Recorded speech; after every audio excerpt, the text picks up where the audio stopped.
Toda la Escritura es inspirada por Dios y útil para enseñar, redarguir, corregir, instruir en justicia, a fin de que el hombre de Dios sea perfecto, enteramente preparado para toda buena obra. Bienvenidos a nuestro estudio bíblico.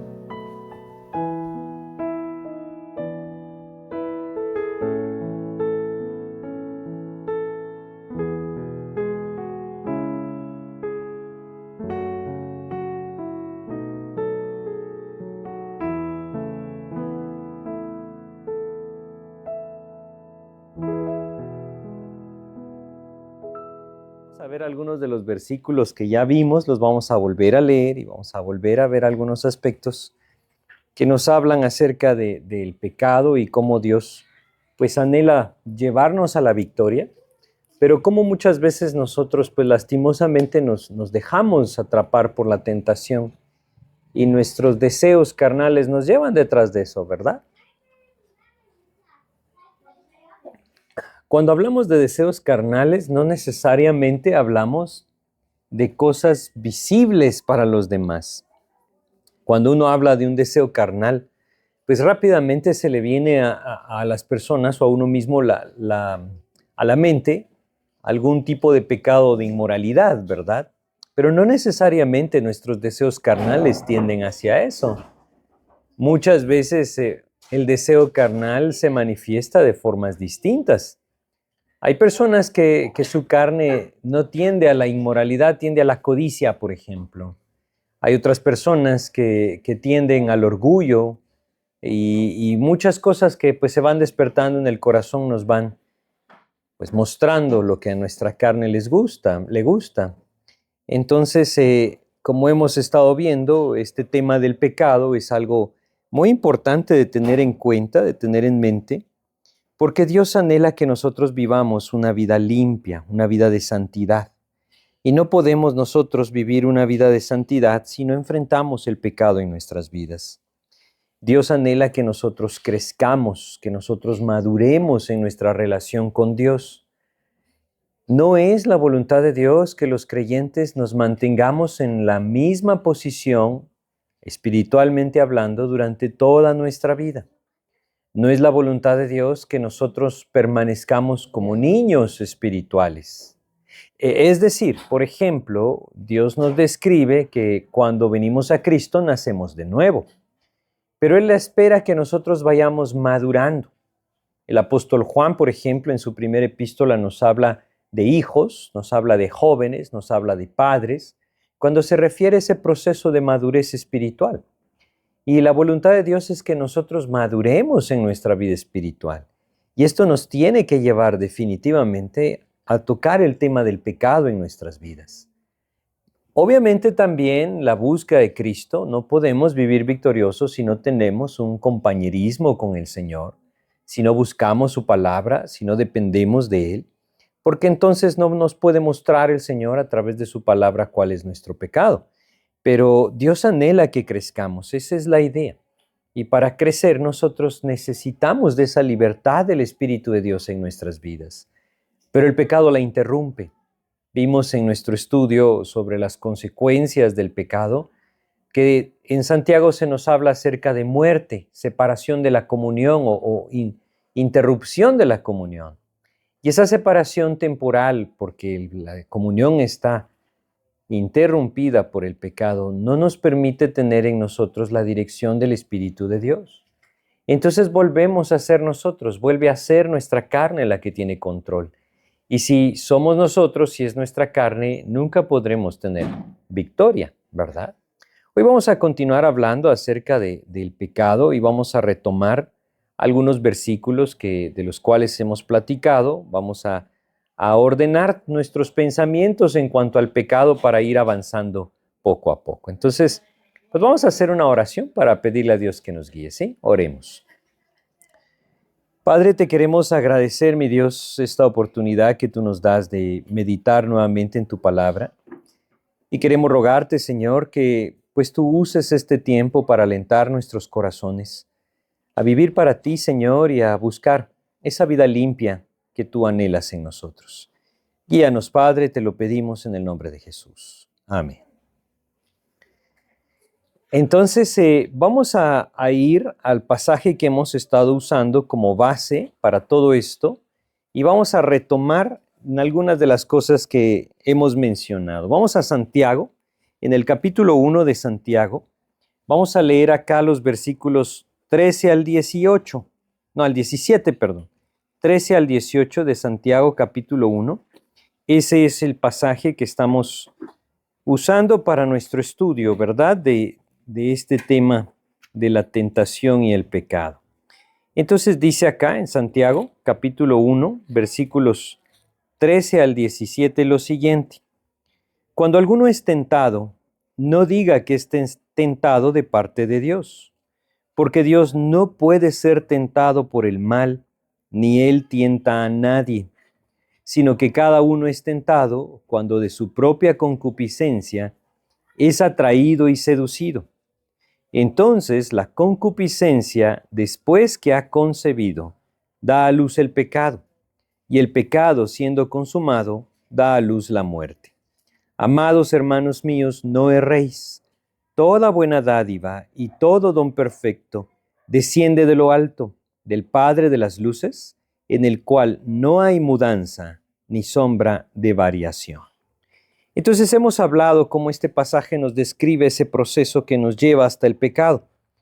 Hemos hablado cómo el pecado destruye nuestras vidas, interrumpe nuestra comunión con Dios, no nos permite ser dirigidos por Dios. Debemos entender nuestra necesidad.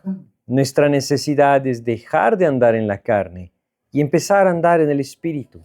Y esto requiere que enfrentemos nuestros pecados, que no los ignoremos, que no los pasemos por alto. Es lo que hemos estado viendo. Entonces vamos a retomar en el versículo 17. Habíamos visto antes que dice lo siguiente: toda buena dádiva y todo don perfecto desciende de lo alto, del Padre de las luces, en el cual no hay mudanza ni sombra de variación. Y mencionábamos que toda buena dádiva viene del Señor. Mencionábamos también cómo no debemos cometer el error de pensar que el pecado nos puede dar algo bueno. Ese es un engaño que el enemigo siempre quiere sembrar en nuestros corazones. Hacernos pensar que el pecado nos puede dar algo mejor que lo que Dios nos quiere dar. Que el pecado nos va a satisfacer de una manera que Dios no lo puede hacer. Ese es un engaño del enemigo.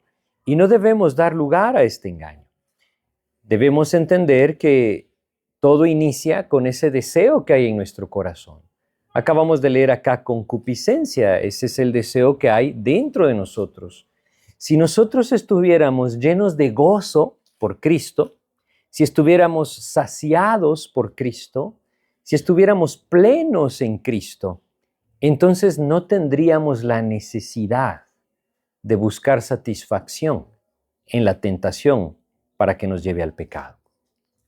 La idea es que Cristo nos puede llenar y al llenarnos quitar de nuestras vidas ese deseo que muchas veces es lo que nos arrastra al pecado. Ahora, yo quisiera que entendiéramos que nuestra carne sigue estando ahí. Por eso es que necesitamos enfrentar aquellas cosas que nos separan de esa dirección del Espíritu de Dios. Y veíamos en nuestros ejemplos que leímos que el enemigo siempre se presenta como alguien que nos quiere dar algo mejor que lo que Dios nos quiere dar, ¿verdad? Por ejemplo, vamos a Génesis capítulo 3, y leemos en Génesis capítulo 3, versículos 4 y 5 vamos a leer para recordar ese pasaje, ¿sí? Génesis capítulo 3, versículos 4 y 5 dice: Entonces la serpiente dijo a la mujer: No moriréis, sino que sabe Dios que el día que comáis de él, serán abiertos vuestros ojos y seréis como Dios, sabiendo el bien y el mal. Fíjense el engaño. El engaño es, Dios les había dicho, si comes de ese fruto morirás. Pero Satanás le dice, no es cierto que van a morir. Esto implica que Satanás les está diciendo, es que Dios no quiere lo mejor para ti. Él te ha engañado, ¿verdad? Y le dice, lo que pasa es que Dios no quiere que seas como Él. Si comes del fruto, algo maravilloso te va a pasar. Tus ojos se van a abrir y vas a ser como Dios. ¿Sí se dan cuenta del engaño? No era cierto que iba a ser como Dios. Al contrario, la consecuencia que Dios le había advertido vendría sobre su vida. Ese es el engaño del enemigo. El enemigo nos quiere hacer pensar que Él nos puede dar algo mejor que lo que Dios nos quiere dar. No debemos prestar atención a eso. Nuestra carne nos engaña de esa manera. Por eso es que muchas veces caemos en el pecado, porque pareciera ser que vamos a obtener alguna satisfacción, vamos a saciar algún deseo que de otra forma no podríamos saciar. Y quitamos nuestros ojos del Señor y el enemigo entonces nos lanza la carnada perfecta para que caigamos en pecado. Entonces, eso es lo primero que debemos tener en cuenta. El enemigo nos quiere engañar y hacernos pensar que Dios no quiere lo mejor para mí. Me quiere hacer pensar que la voluntad de Dios, descrita en su palabra, no es lo mejor para mí. Me quiere hacer pensar que Él tiene algo mejor para mí. El enemigo quiere hacernos pensar que Él tiene algo mejor para nosotros que Dios. Y no es cierto esto. Él me quiere privar de lo que realmente me satisface. Dios me puede satisfacer. Cristo me puede satisfacer. Pero Satanás me quiere llevar a poner mis ojos en algo que es un engaño, ¿verdad? Entonces debemos ser muy cuidadosos con esto. Nuevamente, como les decía, si el enemigo nos ofrece, si nuestra carne nos hace pensar que Dios nos quiere quitar lo que nos gusta, porque muchas veces lo vemos así. Muchas veces decimos, es que Dios solo quiere quitarme lo que realmente me gusta. Miren, ese también es un engaño del enemigo. Dios no me quiere no me quiere quitar lo que me gusta. Dios no me quiere quitar aquello que añade a mi vida, que me edifica, que me beneficia. Al contrario, lo que Él quiere quitar de mi vida es lo que me destruye. Eso es lo que Él quiere quitar de mi vida. Lo que Él sabe que está impidiendo su propósito en mí, que está impidiendo su fruto en mí. Eso me quiere quitar. El enemigo me quiere engañar, pero Dios nunca me va a quitar aquello que me beneficia. Es algo que debe ser muy claro en nuestras vidas. Nadie tiene nada mejor para nosotros que Cristo. Vamos a leer el Salmo 84. En el Salmo 84 vamos a leer un versículo, el versículo 11. ¿Sí? Dice acá el Salmo 84, versículo 11 nos dice lo siguiente. Dice, Salmos 84, 11 dice, porque sol y escudo es Jehová Dios, gracia y gloria dará Jehová. Fíjense qué dará Jehová. Gracia y gloria dará Jehová. Como leímos en el 1:17 de Santiago, Él nos da buenas dádivas. Sigue diciendo el versículo, no quitará el bien a los que andan en integridad. Nunca nos va a quitar lo que nos hace bien. Nunca. Lo que nos va a quitar es lo que nos destruye. Ahora, muchas veces nosotros no entendemos esto. ¿Por qué? Porque pensamos que lo que nos hace bien es aquello que realmente nos está separando de Dios. Y no es así. Dios sabe lo que realmente edifica nuestras vidas. Dios sabe lo que realmente trae un beneficio a nuestras vidas. Y eso no nos lo va a quitar. Lo que nos va a quitar es lo que nos destruye. Entonces, regresemos a Santiago 1, ¿sí? Recuérdense lo que decía el versículo 17. Este versículo dice, toda buena dádiva, ¿sí? ¿Qué quiere decir una dádiva? Una dádiva es un regalo, un don, algo que se entrega por gracia. Dice, toda buena dádiva y todo don perfecto desciende de lo alto, del Padre de las luces, en el cual no hay mudanza ni sombra de variación. No existe la posibilidad, dice este versículo, de que Dios cambie. No existe la posibilidad de que Él diga, mejor te voy a dar algo que te dañe. No, eso no va a pasar. Él nos quiere dar buenas dádivas. Y entonces un poco antes, en el versículo 16, Santiago, advirtiéndonos del peligro que el engaño del enemigo consiste, nos dice, amados hermanos míos, no erréis. Él nos dice, no se confundan, no se confundan. El pecado destruye, Cristo edifica. El pecado es un engaño, Cristo es verdadero. Eso es lo que Él está diciendo. El pecado nunca nos va a pagar según lo que nos ofrece. Lo único que va a producir es destrucción. Pero también habíamos platicado antes cómo es muy importante cuando hablamos del pecado reconocer nuestra responsabilidad del pecado. No debemos echarle la culpa a alguien más. Eso también lo habíamos platicado. Aquí en el versículo 15 de Santiago 1 dice, entonces la concupiscencia, después que ha concebido, da a luz el pecado, y el pecado, siendo consumado, da a luz la muerte. Aquí se nos dice que lo que realmente da a luz el pecado cuando se junta con la tentación, no es nada más que lo que hay en mi interior, mi deseo carnal. Eso es lo que da a luz el pecado. Yo no debo poner mis ojos en algo o en alguien más y decir, es que por esta razón es que yo peco, por tal persona es que peco, por tal situación es que peco. Nunca debemos justificar nuestro pecado. Siempre debemos vernos como responsables. Vimos también el ejemplo de Adán en esto y Eva. Vamos a Génesis 3, ¿sí? Para recordar lo que dice Génesis capítulo 3. Leamos los versículos 12 y 13 de Génesis 3. Fíjense cómo dice acá. Génesis 3, versículos 12 y 13, cuando Adán y Eva pecaron, Dios entonces enfrenta su pecado y dice el versículo 12, y el hombre respondió, la mujer que me diste por compañera me dio del árbol y yo comí. Y el versículo 13 añade, entonces Jehová Dios dijo a la mujer, ¿qué es lo que has hecho? Y dijo la mujer, la serpiente me engañó y comí. ¿Se dan cuenta? Ninguno de los dos dice, es cierto, he pecado. No, señalan al que tienen a la par. El hombre dice, la mujer que me diste fue la que me hizo pecar. Y la mujer dice, la serpiente fue la que me hizo pecar. ¿Quién sabe lo que la serpiente diría, verdad?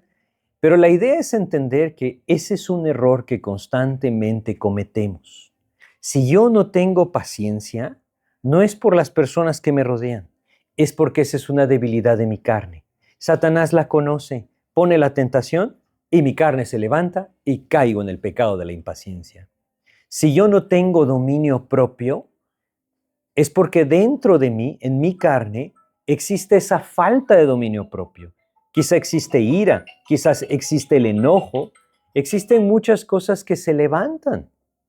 Y Satanás pone las circunstancias adecuadas para que mi carne salga a luz. No tengo que echarle la culpa a nadie. Yo debo asumir la responsabilidad de mi pecado.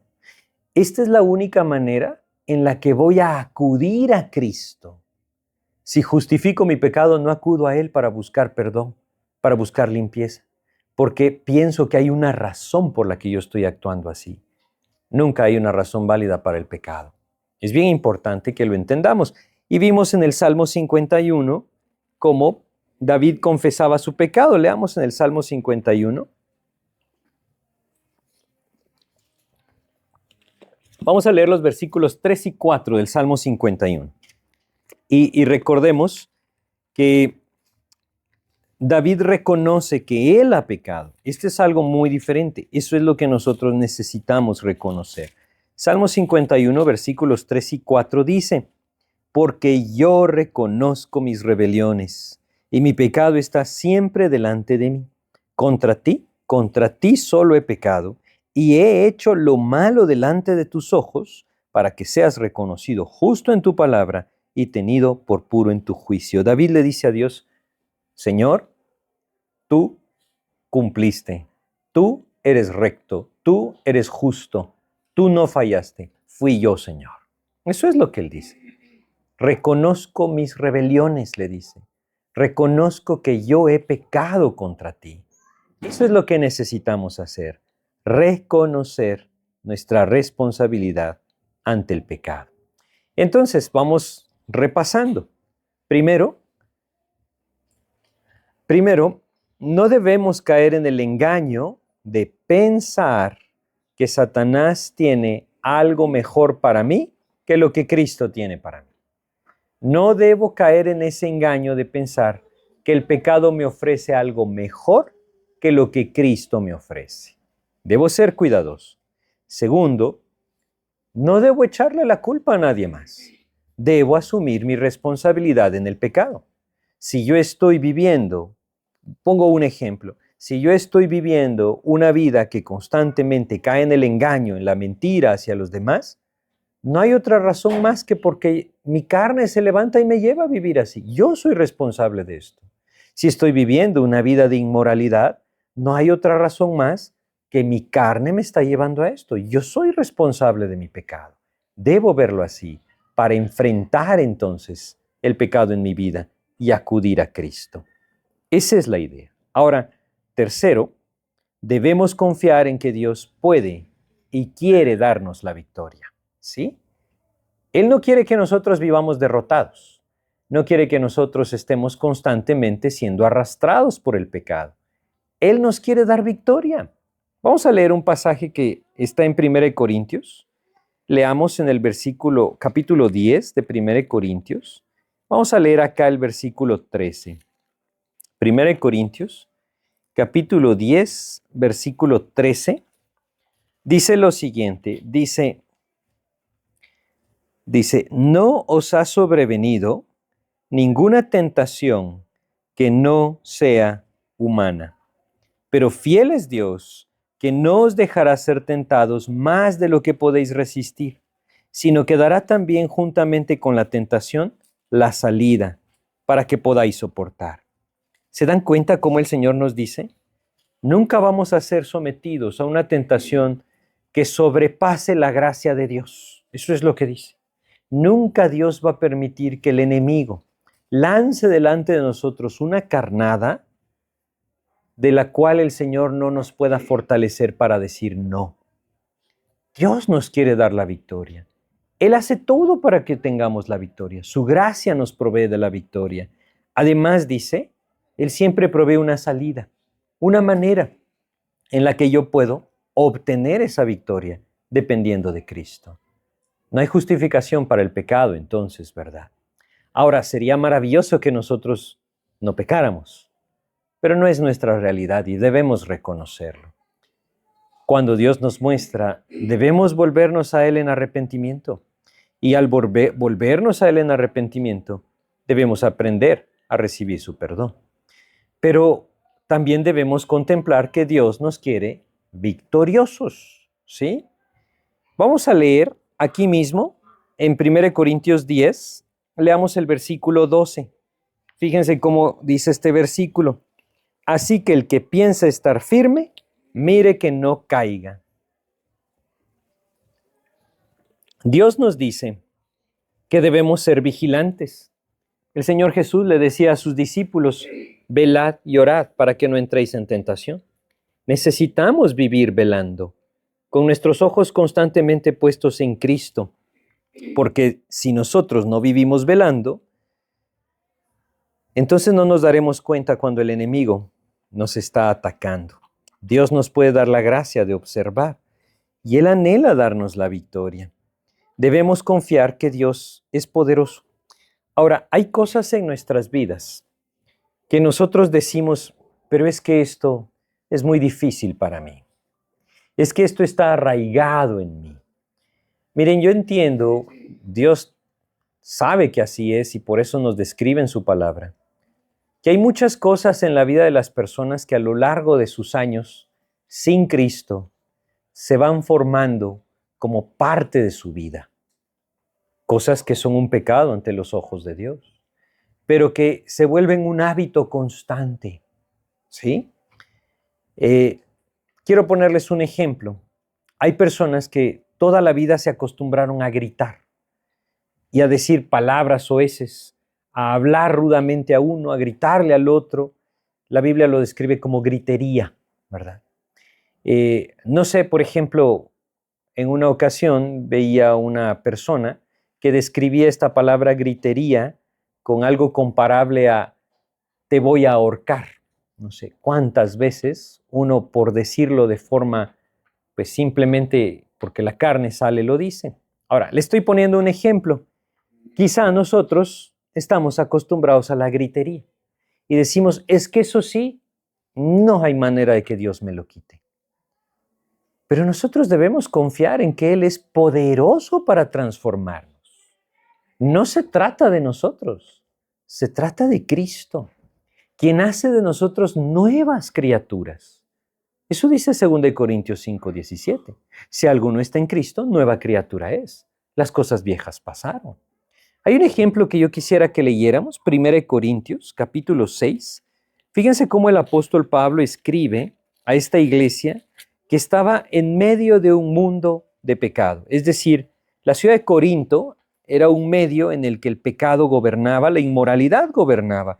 Imagínense ustedes que en esos días, para que nos demos una idea, en esos días la palabra prostitución se usaba la palabra corintiarizar. Es decir, así era semejante una cosa a la otra. ¿Por qué? Porque esta ciudad se caracterizaba por eso. Pero estas personas conocieron a Cristo y a pesar de esa lucha que tenían con su carne, fíjense lo que él dice, 6:11 de 1 Corintios, él les dice, y esto, bueno, quisiera tal vez leerles desde el versículo 9, dice, ¿no sabéis que los injustos no heredarán el reino de Dios? No erréis, ni los fornicarios, ni los idólatras, ni los adúlteros, ni los afeminados, ni los que se echan con varones, ni los ladrones, ni los avaros, ni los borrachos, ni los maldicientes, ni los estafadores, heredarán el reino de Dios. Y esto erais algunos. Fíjense cómo dice, y esto erais algunos. Eso los pone en tiempo pasado, ¿verdad? Quiere decir, ya no lo son. Y entonces dice, mas ya habéis sido lavados, ya habéis sido santificados, ya habéis sido justificados en el nombre del Señor Jesús y por el Espíritu de nuestro Dios. Dios ya no les veía con esas características. Él los veía como nuevas criaturas. Y Dios quiere hacer lo mismo con nosotros. Él quiere transformar nuestras vidas. A través de su Espíritu, Él nos puede llevar a esa transformación. Porque cuando nosotros venimos a Cristo, nosotros morimos. Fuimos crucificados juntamente con Cristo. Nuestra carne no debe adueñarse de nosotros. No debe apoderarse de nosotros. No estamos obligados a obedecerla. Debemos aprender a acudir a Cristo, acudir a su palabra, a clamar a Él en oración y apropiar su victoria. Él nos puede transformar. ¿Por qué les digo esto de esta manera? Porque una de las barreras más grandes que tenemos muchas veces es la incredulidad. No creemos que Dios nos pueda transformar. No creemos que Dios pueda hacer algo distinto en nuestras vidas. Pero Dios no solamente puede, Él quiere hacerlo. Por eso es que nosotros debemos buscar apropiar esa limpieza, esa transformación del Señor. Muchas veces caemos en pecado. Es una realidad. A pesar de que Dios quiere la victoria, muchas veces caemos en pecado. Y cuando lo hacemos, debemos entender que Dios nos quiere nuevamente restaurar y llevarnos otra vez a la victoria. Uno de los grandes problemas es que nos cuesta mucho dejar atrás nuestro pasado. Quizá ustedes han escuchado, sin duda en el mundo, más de alguna vez, alguien que se refiere a ciertas cosas, ciertos hábitos, ciertos, digámoslo así, patrones de comportamiento, a los cuales les llaman cadenas, les llaman, ¿verdad? Así les llaman algunas personas. ¿Será posible que Dios las corte? Es que eso es exactamente lo que Él hizo cuando venimos a Cristo. Él ya las cortó. Es solo que muchas veces nosotros, lastimosamente, nos volvemos a atar voluntariamente y nos volvemos a esclavizar voluntariamente. Pero no hay nada, absolutamente nada, que Dios no pueda hacer nuevo. Hay personas que crecieron en ambientes difíciles. Hay personas que crecieron quizá en un ambiente de violencia o de abuso. ¿Puede Dios sanar un corazón y transformarlo? Por supuesto que puede. Pero cada uno debe buscar apropiarlo en la gracia del Señor. A eso me refiero cuando les digo que uno de los mayores problemas que tenemos es dejar nuestro pasado atrás. Muchas veces cuando la tentación se presenta o nos quiere atrapar, nos hace pensar que no es tan grave y después nos cambia el pensamiento y nos quiere hacer pensar que es tan grave que ya no hay arreglo. No sé si me explico. Cuando no he pecado, el diablo me dice, pero esto no es tan malo. Cuando ya pequé, me dice, esto es tan malo que ya no tienes perdón. Así es el enemigo. Me quiere engañar de esa manera. Lo que Dios quiere que yo comprenda es que su gracia es suficiente, que yo debo aprender a apropiar esa gracia de Dios. Por eso es que nosotros debemos entender. Primero, el pecado destruye, ¿sí? Nunca debemos sentir libertad para el pecado. Nunca podemos jugar con el pecado sin que éste traiga alguna consecuencia. Vamos a leer Proverbios capítulo 6. En Proverbios capítulo 6 nosotros vamos a leer el versículo 27. Proverbios 6, 27. Fíjense cómo dice de una forma muy gráfica este proverbio.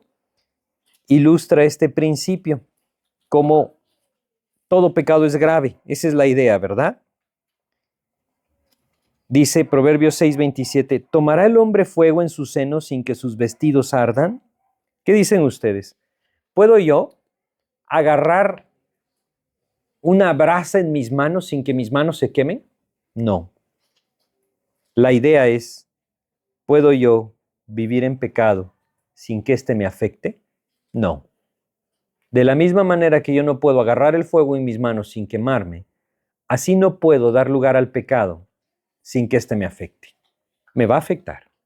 Todo pecado es grave. Nunca debo caer entonces también en ese engaño del enemigo de que no es tan grave. Sí es grave el pecado. Corta la comunión con Dios, me aparta de la dirección del Espíritu y abre la puerta para que el enemigo me siga acusando. Ahora, como les decía, lastimosamente muchas veces caemos. Y en ese punto nosotros debemos aprender a apropiar el perdón de Dios. Porque el enemigo nos va a decir, ya no hay arreglo, ya no hay vuelta atrás. Hay muchas cosas que ya no se pueden recuperar, ¿verdad? Cuando hemos vivido en pecado. Muchas personas, por ejemplo, pierden su hogar y ya no lo pueden recuperar. Ahora, eso no quiere decir que no haya la posibilidad de una vida nueva. Me refiero, el perdón de Dios está ahí y es por gracia. La limpieza de Dios está ahí y es por gracia. Y Dios nos puede levantar para usarnos en una vida distinta. Y es importante que nosotros aprendamos a apropiar esa gracia de Dios. La gracia de Dios siempre es suficiente para limpiar nuestras vidas. Siempre. No importa lo grave que nos parezca el pecado, el enemigo nos va a querer engañar y decir, ¿para qué te arrepientes? Ya no hay cómo arreglar. No es cierto. La gracia de Dios es suficiente para llevarnos a arreglar. Vamos a leer 2 versículos que están en el libro de Isaías. El primero está en el capítulo 43, Isaías, capítulo 43. Vamos a leer acá el versículo 25. Fíjense qué hermoso versículo, cómo Dios le dice esto a su pueblo. Y son cosas que nosotros podemos apropiar en la gracia de Dios, porque Él está hablando de lo que Él hará con el nuevo pacto en Cristo. Dice lo siguiente, Isaías 43, 25. Yo, dice el Señor, yo soy el que borro tus rebeliones por amor de mí mismo y no me acordaré de tus pecados. Eso es lo que dice. Cuando yo voy al Señor, Él borra mis rebeliones. Él no se acuerda más de mis pecados. Yo debo aprender que la gracia de Dios es suficiente para perdonarme y limpiarme. Cuando he caído, Dios está esperando siempre que me vuelva a Él, para entonces limpiarme y levantarme. Leamos ahora el capítulo 44. Capítulo 44, versículo 22. En el capítulo 44, versículo 22, también dice lo siguiente: yo deshice como una nube tus rebeliones y como niebla tus pecados. Vuélvete a mí, porque yo te redimí. Eso es lo que Dios quiere poner siempre en nuestro corazón. Cuando nos hemos confundido, Él dice, vuélvete a mí. Y nos pone este ejemplo entonces, como la niebla, que de pronto se desvanece. Dios ya no ve nuestro pecado cuando nos volvemos a Él. La gracia de Dios es suficiente para perdonarnos y limpiarnos. Debemos aprender a confiar en ese perdón genuino que Dios nos extiende. La idea es la siguiente, ¿verdad? Y quisiera que repasáramos un poco para no perder el hilo de lo que estamos viendo.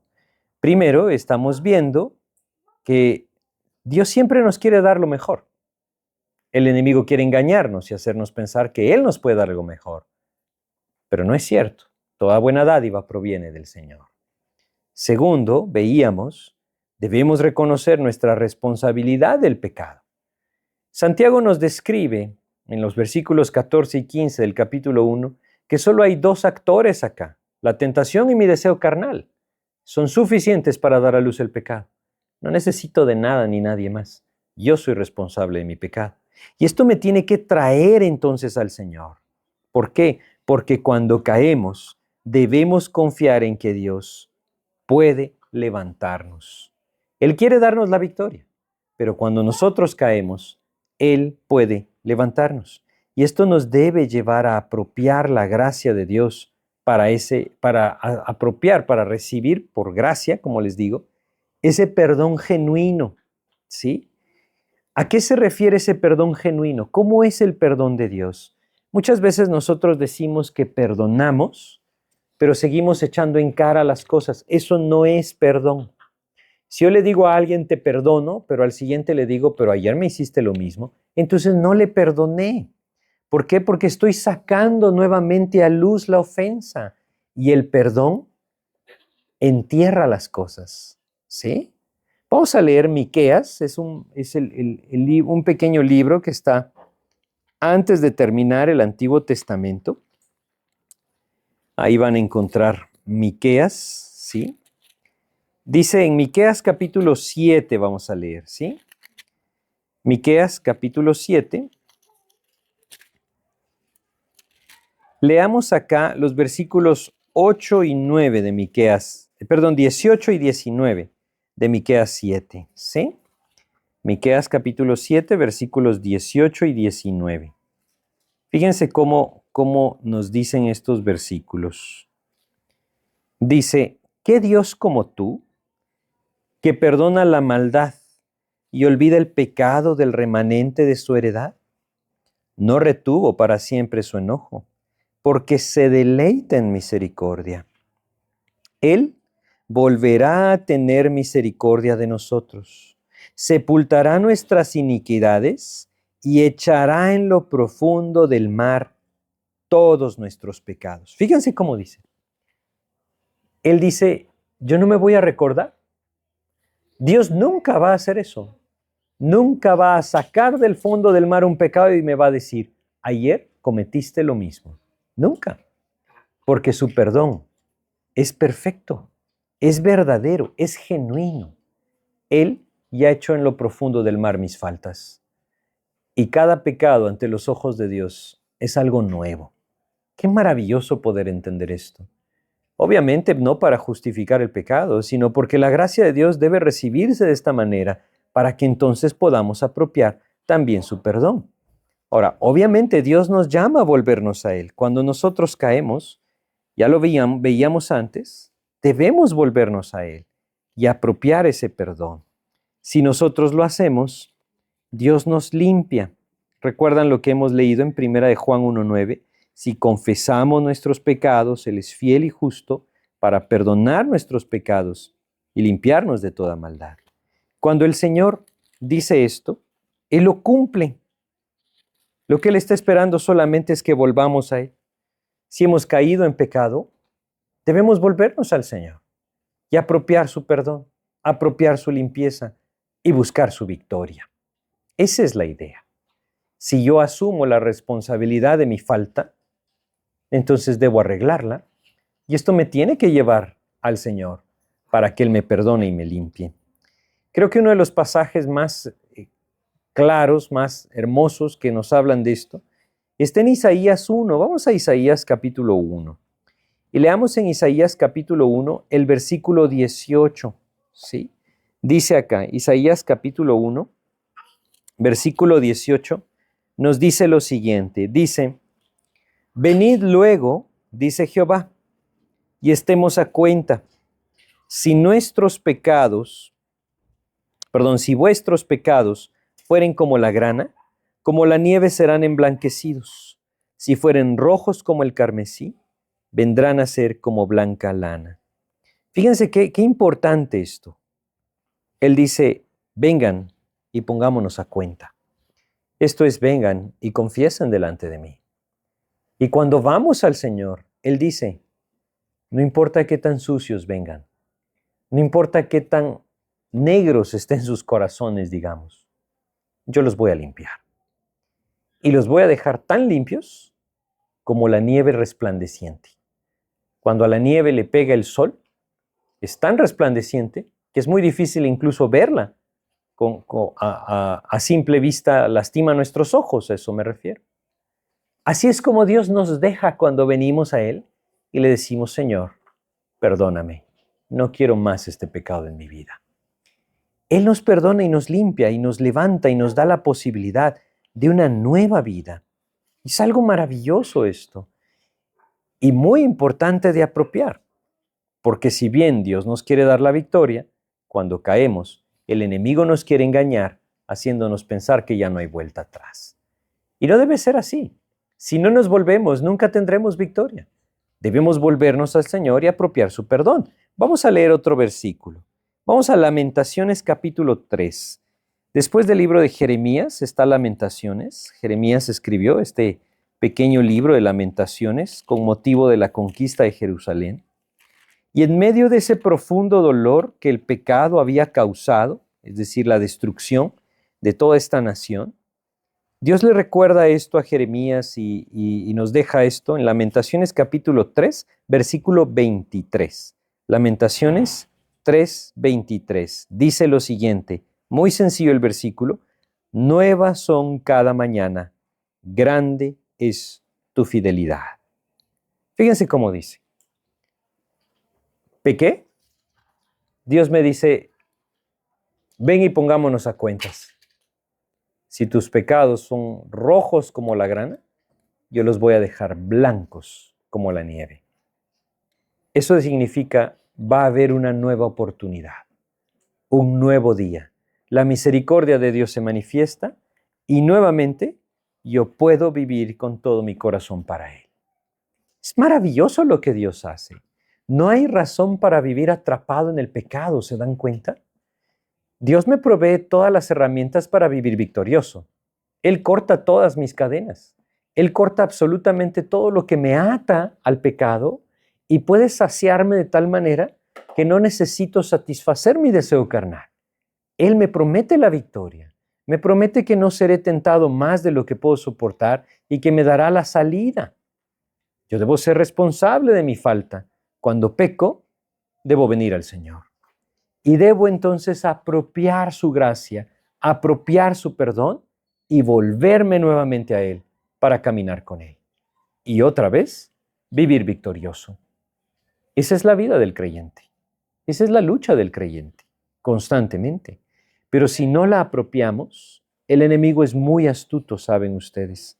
Si nosotros no apropiamos correctamente el perdón de Dios, si no apropiamos esa promesa de restauración, corremos siempre el peligro de que Él siembre culpabilidad en nuestro corazón. Y esa culpabilidad nos va a entrar a caer en un ciclo que nos va a evitar la victoria, nos va a privar de la victoria. La culpabilidad me hace sentirme muy mal. me hace sentirme desechado, me hace sentirme que fallé otra vez. Y si no apropio la gracia y el perdón de Dios, esa culpabilidad me arrastra a más pecado. Y ese más pecado me arrastra a más culpabilidad.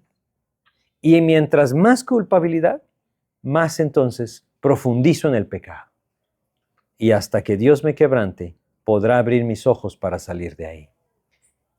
No debemos caer en este sentimiento de culpa, ese complejo de culpa. Pero es algo que no debemos pasar por alto, porque Satanás siempre está queriendo sembrar esto. Siempre nos está queriendo decir, ya no puedes, ya no hay vuelta atrás, ya no hay cómo arreglar, ya lo echaste a perder. No es cierto, la gracia de Dios es suficiente. Entendemos que no estamos dando libertad para el pecado, nunca debemos tenerla, lo hablábamos antes. Pero cuando nos confundimos, debemos volvernos al Señor y Él cumple su palabra. Este sentimiento de culpa del que estamos hablando, que el enemigo quiere sembrar, puede llevarnos a dos cosas distintas. Y esto es bien interesante, fíjense, porque nuestros corazones reaccionan de la misma manera, buscando cosas distintas, pero el principio es el mismo. Cuando ese complejo de culpa o ese sentimiento de culpa nos atrapa, hay personas que empiezan a querer sufrir como una compensación de su culpa. Es que esto es lo que yo me merezco. Es que esto es lo que yo necesito porque hice mal. Definitivamente esto es lo que yo trabajé. O sea, como que quisiéramos compensar con nuestro sufrimiento. Esto no es otra cosa más que orgullo, ¿saben? Y nos engaña haciéndonos pensar que sufrir le va a compensar a Dios nuestra falta. Eso no es cierto. Nunca sucede así. Ninguna cantidad de sufrimiento en mi vida puede borrar mi pecado. Solo el Señor puede borrar mi pecado. Y para eso debo volverme a Él. Pero debo tener mucho cuidado porque generalmente ese sentimiento de culpa o ese complejo de culpa sembrado en mi corazón por mi carne y promovido por el enemigo me lleva a pensar que yo merezco estar mal, que yo merezco estar lejos de Dios, que merezco sufrir. Cristo ya sufrió todo lo que yo debía sufrir. Él ya padeció por mí, derramó su sangre por mí. Yo lo que necesito es apropiar nuevamente la victoria. No tiene sentido autocompadecernos o pensar que necesitamos cierto tipo de penitencia para compensar nuestra falta. Ese aspecto religioso es completamente equivocado a la luz de la palabra. Pero también hay otra cosa que nos puede llevar a hacer. Muchas veces nos engaña llevándonos a querer compensar a aquella persona que ofrecimos dándole cosas. Esto es algo bien interesante y se ve mucho, por ejemplo, con los padres y los hijos. Hay culpabilidad muchas veces debido a ciertos aspectos de la crianza en la vida de los padres o las madres y queremos compensar a nuestros hijos con cosas materiales. Esa es la idea, ¿verdad? Eso no borra la culpa, eso tampoco arregla la falta, ni arregla la situación. Solo alimenta nuestro orgullo y nos engaña. El complejo de culpa siempre produce alguna de estas dos cosas. O yo quiero volverme un mártir y sufrir por mi falta, o quiero compensar a través de otras cosas la ofensa que cometí. Lo importante de entender es que ninguna de estas dos cosas va a limpiar mi corazón. Ninguna de estas dos cosas me lleva a restaurar la comunión con Dios. Solamente el Señor me puede llevar a restaurar esa comunión, si yo acudo a Él. Creo que es bien importante un versículo como Hebreos 9. Vamos a Hebreos, capítulo 9 de Hebreos. Y leamos acá en Hebreos capítulo 9. Vamos a leer los versículos 12 en adelante. Fíjense pues, cómo dice este pasaje de Hebreos, dice lo siguiente. Dice, habla del perdón, ¿no? De la redención. Dice, y no por sangre de machos cabríos ni de becerros, sino por su propia sangre, está hablando de Cristo, entró una vez para siempre en el lugar santísimo, habiendo obtenido eterna redención. Porque si la sangre de los toros y de los machos cabríos y las cenizas de la becerra rociadas a los inmundos santifican para la purificación de la carne, cuánto más la sangre de Cristo, el cual mediante el Espíritu Eterno se ofreció a sí mismo sin mancha a Dios, limpiará vuestras conciencias de obras muertas para que sirváis al Dios vivo. La idea de este pasaje es la siguiente. Nada ni nadie puede limpiar nuestro pecado sino la sangre de Cristo. Y Él ya la derramó y nos dio, como dice acá, eterna redención. Lo que necesitamos es abandonar esas obras muertas que no producen nada y acudir a la gracia y misericordia del Señor. Eso necesitamos. Nadie puede cubrir su falta con una buena acción. La sangre de Cristo debió derramarse y solo acudiendo a Él yo puedo entonces ser restaurado en mi comunión con el Señor. Debemos entonces aprender a apropiar por completo ese perdón de Dios que nos puede liberar. Y debemos ser muy cuidadosos en no caer en ese complejo de culpa. Miren, una de las cosas más hermosas que nosotros debemos recordar constantemente es que, como acabamos de leer aquí en Hebreos 9:12, la redención de Cristo es completa. Es completa. Por eso es que Él me puede perdonar, porque Él ya pagó por mis pecados. Él ya ofreció su vida a cambio de mi perdón. Ya pagó todo lo que yo merecía. Yo no necesito sufrir, digamos, si ese es mi pensamiento. Cristo ya sufrió por mí. No hay nada que yo pueda compensar. El precio era la sangre de Cristo y Él ya la derramó. Lo que yo debo hacer es apropiarme de su perdón. Si yo acudo a Él en arrepentimiento, si yo acudo a Él buscando esa gracia para que me levante, Él lo hace. Él anhela que venga, me ponga cuentas con Él, que confiese mi pecado, y entonces Dios me perdona y me limpia. Es lo que estamos leyendo. Voy a leerles varios versículos, o vamos a leer varios versículos, que nos ayudan a entender que esa redención de Cristo está completa. Vamos a Colosenses capítulo 2, leamos primero. En Colosenses capítulo 2 dice lo siguiente. A ver, Colosenses capítulo 2. Leamos acá este pasaje, el versículo 13, desde el versículo 13 hasta el versículo 15. Es un pasaje hermoso que dice lo siguiente. Y a vosotros, está hablando a los creyentes, estando muertos en pecados y en la incircuncisión de vuestra carne, os dio vida juntamente con Él. Fíjense pues, Él ya nos dio vida, esto lo hablamos al principio de nuestros estudios del pecado. Dice, perdonándoos todos los pecados, no solo los pasados, también los futuros, porque la redención es eterna. Nunca el Señor nos va a decir, esto ya no te lo puedo perdonar. Nunca nos va a decir eso. Por eso es que cuando nos confundimos, cuando caemos, debemos volvernos a Él, para que Él nos tome y nos levante. No debemos dar lugar a esa culpabilidad en nuestro corazón, esa es la idea. Y sigue diciendo el versículo 14, anulando el acta de los decretos que había contra nosotros, que nos era contraria, quitándola de en medio y clavándola en la cruz. Y despojando a los principados y a las potestades, los exhibió públicamente, triunfando sobre ellos en la cruz. Fíjense cómo dice acá. Él dice que clavó el acta de nuestros decretos, de aquello que nos hacía culpables, en la cruz. En algún momento al estudiar la muerte de Cristo, hablamos de esto. Esto está relacionado con Juan, en el Evangelio de Juan, vamos a leer en el Evangelio de Juan, capítulo 19 del Evangelio de Juan, vamos a leer el versículo 30, Juan capítulo 19, leamos el versículo 30 de Juan 19. Fíjense cómo acá se nos narra ese momento en el que el Señor Jesucristo está en la cruz y llega el momento en que entrega el Espíritu.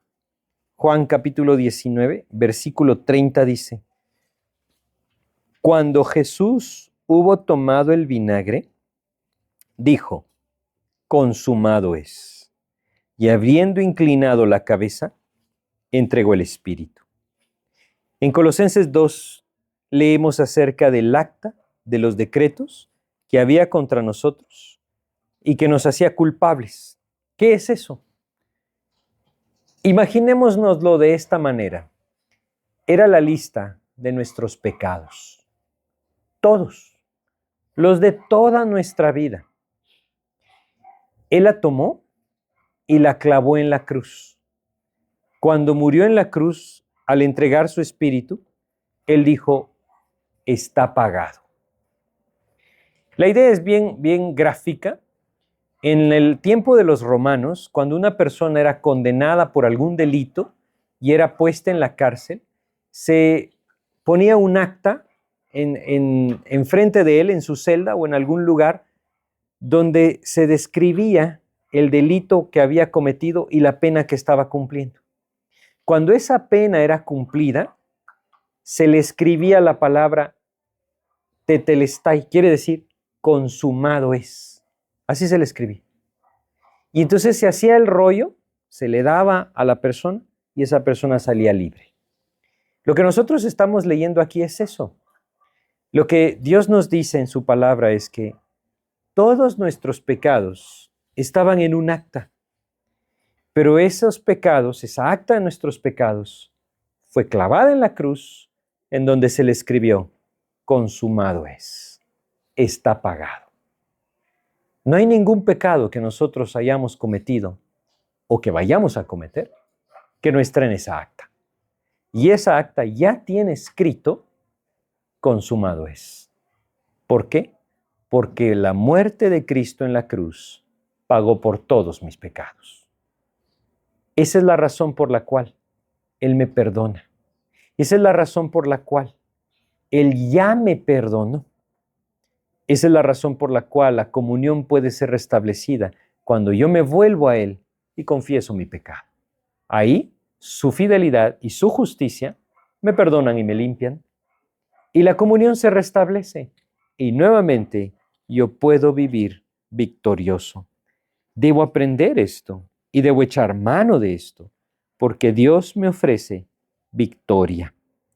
Una de las cosas más maravillosas que debemos entender es que no estamos solos. Quisiera que fuéramos a Primera de Juan, en el capítulo 2 de Primera de Juan. Vamos a leer el versículo 1 y 2. Primera de Juan, capítulo 2, versículos 1 y 2. Fíjense, pues, la idea es no dar lugar a ese complejo de culpa que el enemigo quiere sembrar en nosotros. Cuando caemos, el enemigo nos quiere hacer pensar que ya no hay vuelta atrás, que ya no se puede arreglar nada. Pero Dios nos dice que no es así. Él pagó todos nuestros pecados y si nosotros confesamos, Él nos perdona y nos limpia. Dice Primera de Juan 2, versículos 1 y 2 lo siguiente. Hijitos míos, estas cosas os escribo para que no pequéis. Y si alguno hubiere pecado, abogado tenemos para con el Padre, a Jesucristo el justo. Y Él es la propiciación por nuestros pecados, y no solamente por los nuestros, sino también por los de todo el mundo. Aquí dice algo. Lo que dice acá es que cuando yo peco, Satanás me está acusando delante del Padre. Apocalipsis 12:10 nos enseña que Él nos acusa delante del Padre de día y de noche. Y Él dice, Señor, nuevamente pecó. Y es el mismo pecado de ayer, Señor. ¿No vas a traer sobre Él algún juicio? ¿No vas a derramar tu ira? Y ahí está nuestro abogado, Jesucristo, que le dice al Padre, Padre, por ese pecado yo también morí. Yo ya pagué. Qué hermoso, ¿verdad? Cuando dice que Él es la propiciación, podríamos traducir esta palabra de otra forma. Él es el pago por nuestros pecados. La base por la cual Él puede decir esto en la presencia del Padre como nuestro abogado defensor es porque Él mismo entregó su vida y derramó su sangre para pagar ese pecado del cual Satanás nos está acusando. No hay manera que Dios no nos perdone y nos limpie. Él quiere restaurar esa comunión. Si hemos pecado, debemos volver al Señor. Y al volvernos al Señor, debemos apropiar su gracia, apropiar su perdón y dejar que Él nos vuelva a levantar.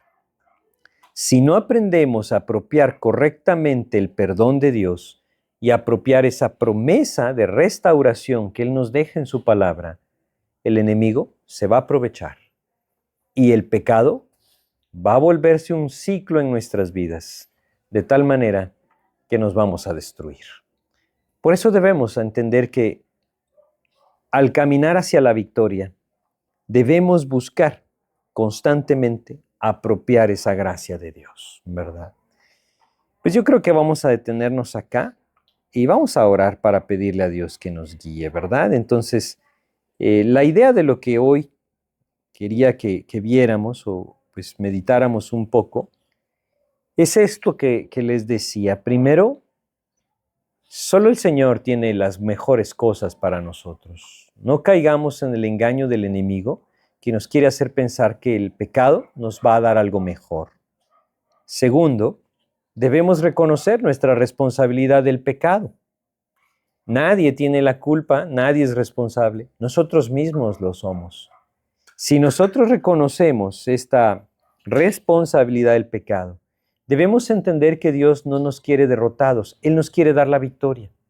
Y para que nosotros podamos obtener esa victoria, debemos aprender a apropiar su gracia, apropiar su restauración.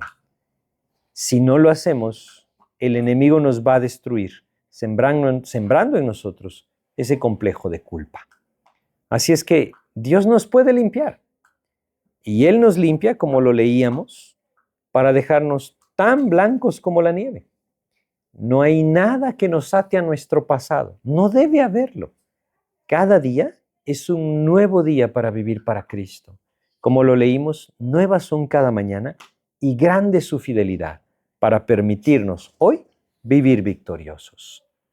Entonces, pidámosle a Dios que nos lleve a vivir así y a tener victoria sobre el pecado. Vamos a orar, ¿sí? Oremos entonces. Padre, te agradecemos, mi Dios, por tu palabra y por recordarnos hoy que tú anhelas que tengamos victoria. Ayúdanos, Señor, a no caer en tantas estrategias que el enemigo, Señor, tiene para engañarnos.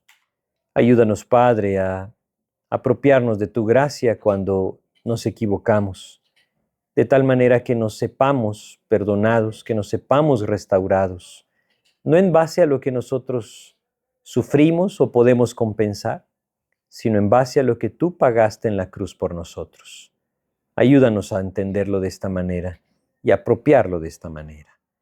Y ayúdanos, Señor, a buscar constantemente tu rostro, Padre, de tal manera que vivamos llenos de ti, sin necesidad de buscar satisfacernos en el pecado, Señor. Ayúdanos a vivir así. Te agradecemos y te pedimos en el nombre de Jesús. Amén, Señor.